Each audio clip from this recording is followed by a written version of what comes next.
Hello and welcome to another vlog episode. I hope that you're having a good week so far.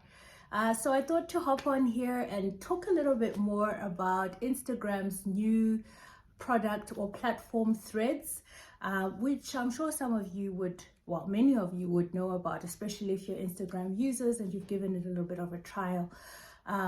I started to see a flurry of activity on my Instagram last week, Thursday, when, I was getting these notifications saying, your friend or your follower has joined Threads. And so I took a little bit of time before I myself joined. I just wanted to get a sense of exactly how it worked and what difference it would add to my life. I'm on so many apps now that I have to have that little bit of discernment before I join something new. But yeah, then I caved over the weekend. I decided to give it a go. It's very easy if you're an Instagram user because it's linked directly to Instagram. And so you just go on there. It gives you the option to mass follow all your followers or the people you follow on Instagram already, or to select people from that follower list and decide that you want to send them a request or not. And what the application then does is if you mass follow, it'll sort through the people who are already on Threads and send them a notification to say that you've requested to follow them. But if that person is not yet on Threads, it will tell you some sort of notice or information that this person hasn't joined, but then we will let them know once they join. So those are the two different options of how to actually get followers or to start following people on Threads. And yeah, once I was through that, it just basically brought up a screen where I had to add a bio and a profile picture. And then from there, it was pretty easy to start posting.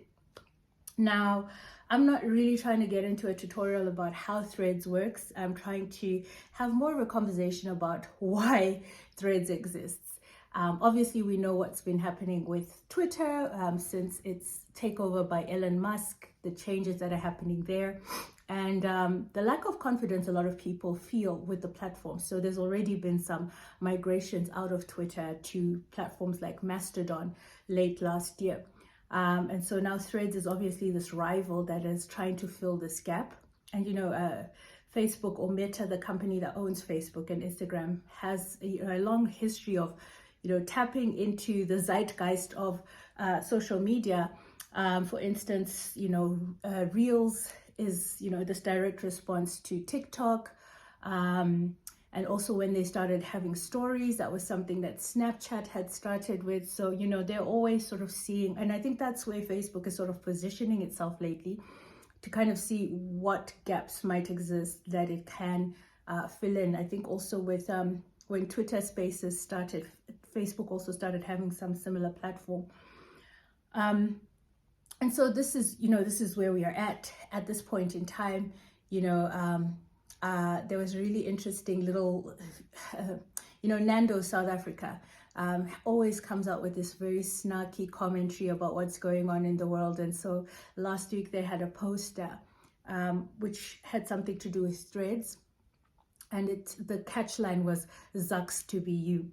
And obviously Elon Musk being of South African origin, they were just taking a jibe at the fact that Threads has come on and Mark Zuckerberg is, eating into your market share. So always very interesting to see how people respond to these things. But then getting to the heart of what I want to discuss, I'm very curious about a few things to do with Threads. I mean, its uptake has been quite good for the first week. I think in the first 4 hours, reports say it already had 5 million subscribers, including celebrities like Oprah. And within the first 3 days, it had, I think it was 30 million subscribers. So it's growing quite steadily or exponentially at this point in time. But I'm very curious as to why Meta, the company, chose to roll out Threads through Instagram. Now, from my reading, there's a suggestion that Threads was created by the Instagram development team. So, as a result of that, it kind of sits with Instagram. But given that Meta owns both Facebook and Instagram, and Facebook has the bigger subscription base. I mean, depending on which statistics you quote or look at, Facebook has a subscription base of anywhere between almost 2 billion and almost 3 billion, or over 3 billion users. That's a massive market. And then Instagram sort of ranges from about 1.2 billion to about 2 billion, depending on which statistics you look at. So on level, or on par, Facebook is just doing so much better than Instagram. So I'm very curious as to why the rollout would start with Instagram rather than Facebook, because that would offer Threads to a much bigger market. I mean, there has to be some, politics of, all kinds of things internally that informs us. But I find that very curious. I also find it particularly curious when you start thinking about the demographics of users in different geographical locations. Now, again, depending on what statistics or information you quote or cite, you will always find that Facebook is the biggest platform on the African continent that has the biggest subscription base. So one statistic that I looked at had the breakdown of each social media platform, and Facebook had 82% of the subscription base. YouTube had about 6.6%, and then you had Instagram and Twitter in the high fours, so 4 points, almost 5%. Now, when you think about that, that tells you a lot, firstly, about the Twitter subscription base on the African continent. It's not that high to begin with. And so to migrate from Twitter to Instagram, which also has a low subscription base, means that essentially on the African continent, your user base wouldn't grow that big, that quickly. However, if you rolled it out through Facebook, which has 82% use of all social media platforms, the rollout would be faster and more exponential. I know I'm doing work for capitalists. I'm giving them ideas. They should pay me for those ideas. But it's a very curious thing to me that we're using Instagram rather than Facebook. And also, once you look at these demographics or these statistics about even Instagram use, it's already quite low. And then when you look by regions, North Africa has the highest use of Instagram, followed by West Africa, and then East Africa, and then Southern Africa is quite low in its uptake and use of Instagram. So it's quite interesting to think through a policy or a strategy of how Threads would work on the African continent.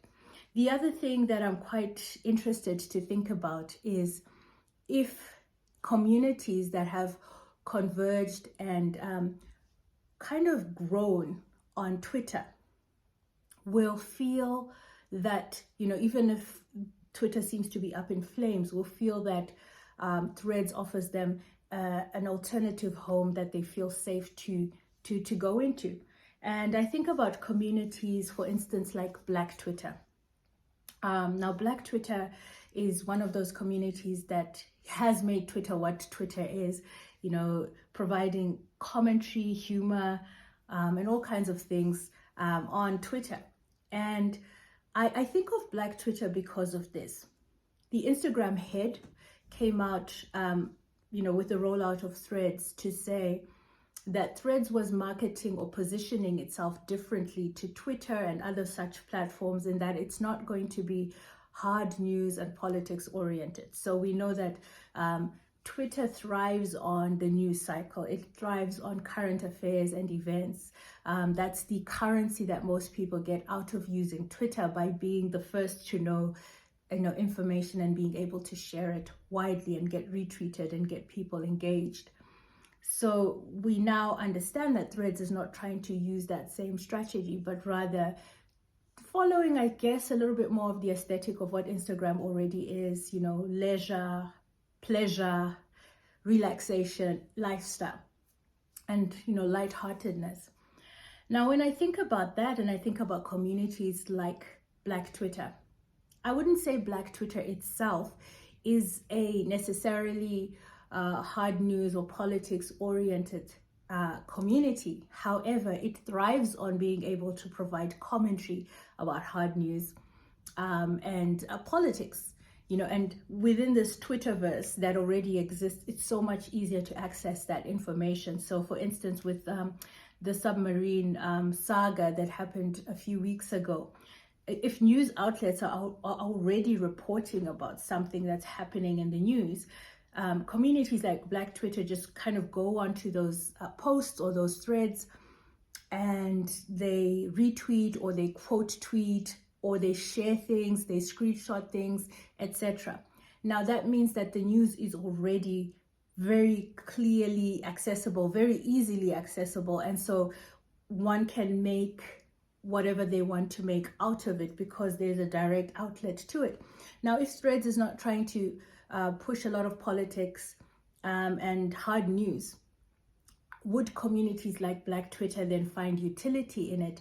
Because the access or the proximity to the news makes those communities engage with the news in a way that then makes it what those communities are. So I'm very curious how that will look if there isn't that impetus, or if there isn't that direction on Threads. What communities that thrive on the news cycle will do. Will they come onto those spaces? Will they adapt how they talk about things? And also, I mean, the name itself, for instance, for Black Twitter on Threads, Black Threads, I don't know. I don't know how it works. And then I also think about communities of activism who have converged on Twitter. And I've talked about this previously in the podcast, where it's very difficult if you've created a user base to talk about politics in environments that can be very challenging, very restrictive, to get people to come onto a new platform, because the confidence, the security, and the safety that people feel in that space has been built over a long period of time. And so for people to move to another platform can be very challenging. Now that's to do with activism, and we already know that Threads is not trying to really position itself in that realm. However, it's important to think about what activism would look like on that platform if it is not so much driven by politics and hard news. So just some things that I'm thinking through, and always, if you have any of your own thoughts or any suggestions or pointers, they are most welcome. You can send an email, info@digitallynativepodcast.com. You can tweet @nativepodcast. You can find us on Facebook, the Digitally Native Podcast with Fungai Machirori, or else on LinkedIn at the same, the Digitally Native Podcast with Fungai Machirori. I really look forward to your comments, or you can just comment to this video. And let me know what you think about what's going to happen with Threads. Do you think it's going to be successful? And do you think that Meta is eventually going to start using Facebook to roll it out to get to a larger subscription base? Who knows? Maybe they're still in their beta testing and trying to figure out how to roll it out on a larger scale. But we'll see. We'll see what happens. All right. Take care.